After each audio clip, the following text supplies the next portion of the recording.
I want a speaking role. Yes. Hey, let's welcome in for the first time. He's Yeah, getting his man. camera fixed. I don't want to mess him up. Welcome in the head coach of the Sac Sir. State Hornets. Yes, sir. Yes, What's going on, guys? sir. Sorry for the. I got a crack in my phone. I dropped my phone today, so that's what that Man. line is on there. Oh, that's a fresh break. Oh, I know Yeah. that stung. Is that I don't better or is care. that? No, that's Oh, that's perfect. good. That's work. I don't Okay, care how good. much money you have. It stings when you drop your phone. It is. I'm supposed to have somebody come to the house and fix it. So I don't know if I'm ready to change it to the 16 yet. They got a whole. I'm gonna change every cord that I have out in my house. So Yeah, I'm not ready to that's do the that shoot. yet. That's how they get you. Hey, That's how they get you. I know you're repping with the daughter this week. We couldn't help but Mm. I think just you real quick. Are you you see the same thing? are you allowed to wear that? You see the same thing? Yeah. I'm allowed to wear that. I'm hired by Sacramento State. I mean, Okay. I'm gonna ask the question because I've been trying to speak this into existence. I mean, Talk about it. are we just gonna be is there some uniformity going on? I'm asking. You ain't even got to answer it. I'm just saying, putting it out there in the universe. Is there some uniformity?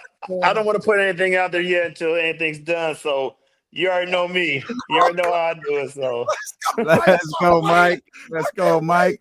Hey, I remember doing an event with you, Doug, Vlade. It was years ago out at the park. It was like some fan fest thing that I was doing for the other radio station.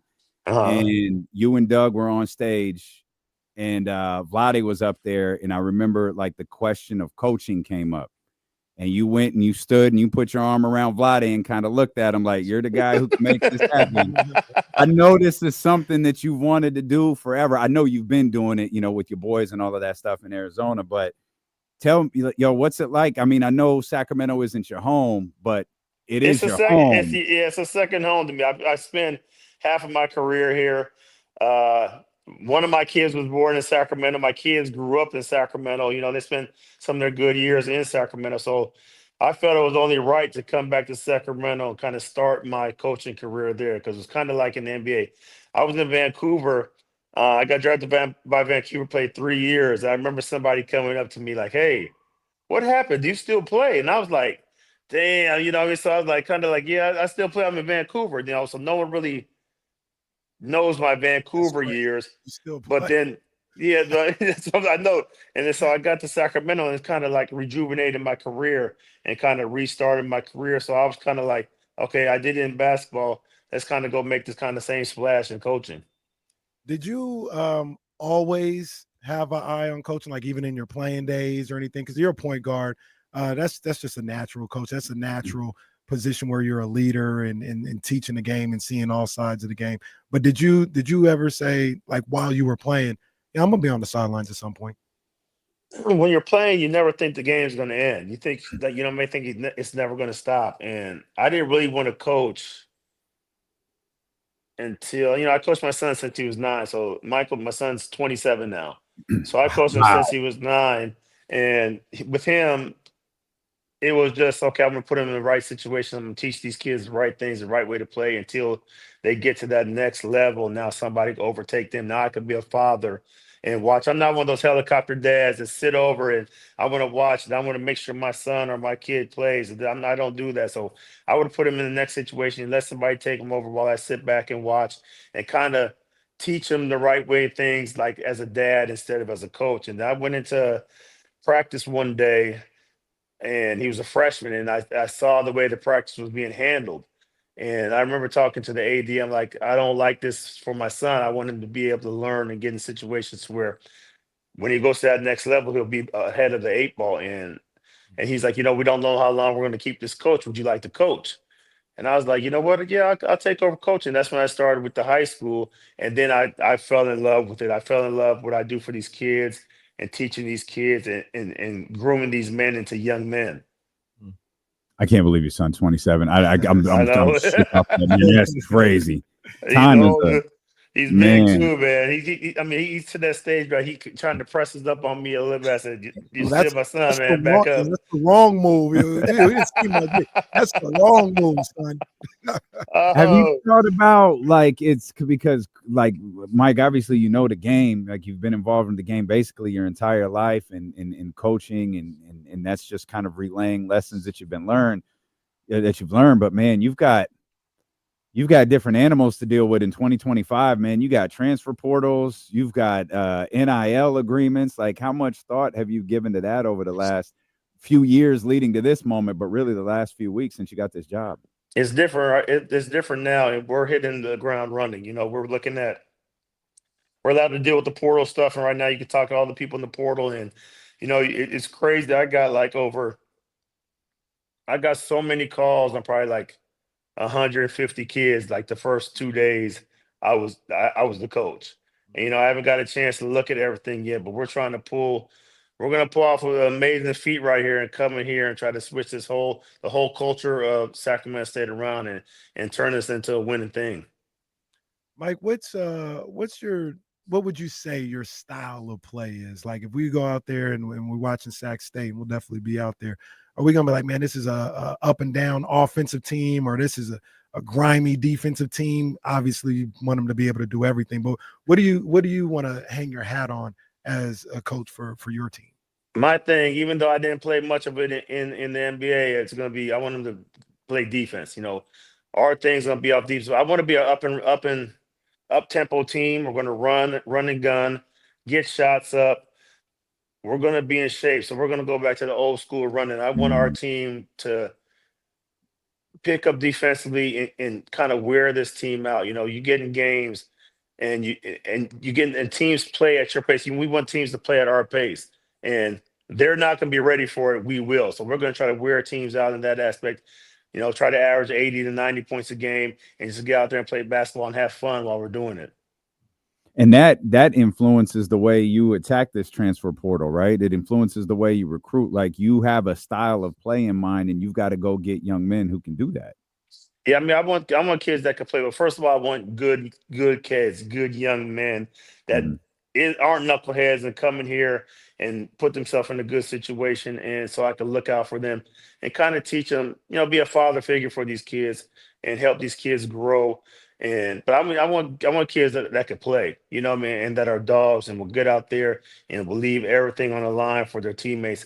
I don't want selfish players. I want guys that is happy for the next player when they score. Kind of like our Sacramento guys, to where everybody's having fun. You could mess around with everybody and not take anything to heart, but just have fun out there.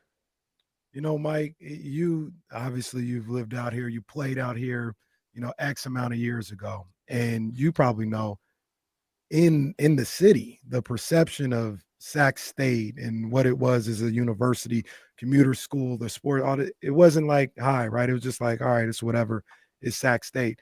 And now, in the last 18 to 24 months, the energy that has been injected into this university from Dr. Luke Wood and AD Mark Orr, and we got our guy, Coach Marion, and now you being a part of it. I mean, can you just talk about the energy and the perception and the good vibes that's going on with Sac State athletics right now? I mean, I think it all starts with Luke Wood and the way that he's treated me and the way he's treated my family by coming in is second to none. The same thing with Mark Orr, and they're looking to do big things. Like you said, the football hiring and the way they've turned football around.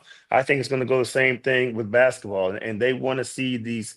I mean, Sacramento's a sports town, and you have to win in order for them to even come out. They're always going to have your back no matter what, but you have to give them a winning situation for them to be able to go and want to follow that and want to be able to be a part of that as well. And I think by the hirings that they did, I think it's going to help a lot because I mean, there are so many people like trying to down Sacramento State, down this, and well, you have this, well, no one will do this, and me, I love a situation to where you tell me I can't do it, I'm gonna come in and do it. So I love to be back in Sacramento again. Like I said, it's a second home for me, and I mean, it was a no brainer for me coming back. Hey, Brett asked a great question here in the chat. He said, "Who gets to wear number 10 for Sac State?" Nobody wearing 10, man. Put that in the Raptors can now. you imagine these kids going, "Hey, I'm gonna wear number 10," and Mike goes, "No." I mean, number 10. Number 10 is a good number. They're wearing it. Somebody's going to wear it. Somebody just Cole Pete. Congratulations, go to University of Arizona. I think he'll probably wear number 10. Got DeMar DeRozan wearing number 10 in Sacramento. A lot of 10s are retired around the NBA too. So I mean, number 10 is a good number to wear for people. Yeah, no doubt. Hey, Coach Mike Bibby. Coach, that's crazy. Yeah, man. Coach, that's crazy. It's tournament time. I'm predicting we're gonna see you guys in tournament time sometime soon, but that's just me. But man, I love the story of you wearing those foam posits in the national championship game. I've heard it before, but I can hear it 100 times. Make you just kind of talk about how that played out. But it changed the game, really. You wearing those foam posits kind of changed the sneaker game, man, with like having debuts and stuff like that on that Final Four stage, man. So you were a trendsetter with that. I'm telling you, it was like wearing a Timberland boot out there. I feel them today, and I'm like, there's no way that I was able to play in these. But you can, when you're 18, you can play in anything. So, but I mean, back in that day, everybody wore uniforms that were, matched their outfits. I mean, wore shoes that matched their uniforms. So our uniforms are red and white, or we were red and white or navy and white. And Eric Lautenbach comes to our team, sits our whole team down, and it's like, "Hey, I got a shoe for you guys that I want you guys to wear. I mean, you don't have to wear, but I'm gonna give everybody a pair." And they're not your team color. Like he emphasizes, it's not your team color, but they're not out yet. And as soon as he said they're not out yet, I stood up. I said, "I'm wearing them. I don't care what they look like. I don't care what color they are. I'm wearing them." And so, I mean, ever since then, it was like, okay, I wore them throughout the whole tournament. There were some guys that wore them, some guys that didn't. I was one of those guys that kept them on the whole tournament. And it was just, I never thought it would turn into what it turned into. I wasn't thinking about turning into something that it was turned into. I just wanted to be, different and be like, "Hey, what does he have on?" Because I was always a shoe guy when I was young. I was never able to get them all. But now, I was able to have a shoe that no one has. Like, "Okay, I'm going to go out there and stun on them." Yeah, that was iconic. Now you have all of the shoes, like literally all of them. Albie and Connie has told us stories about the shoes that you have. What's your favorite? Do you have a favorite shoe in your collection? I don't have a favorite shoe, but if I would say the Cap and Gown 11s. They're all black. I just love all black shoes. I wear black a lot, and my best shoe that I could probably say like the all Cap and Gown 11s. Yeah, love those. Look, hey Mike, look, you ain't got to say nothing. I'm just talking here. Boy, that jump, man, look fire in that green. That green, it looks fire. I ain't trying to get my man Mike in trouble. You ain't got to say just a casual observation. Just a casual observation. That's all it is. Yeah.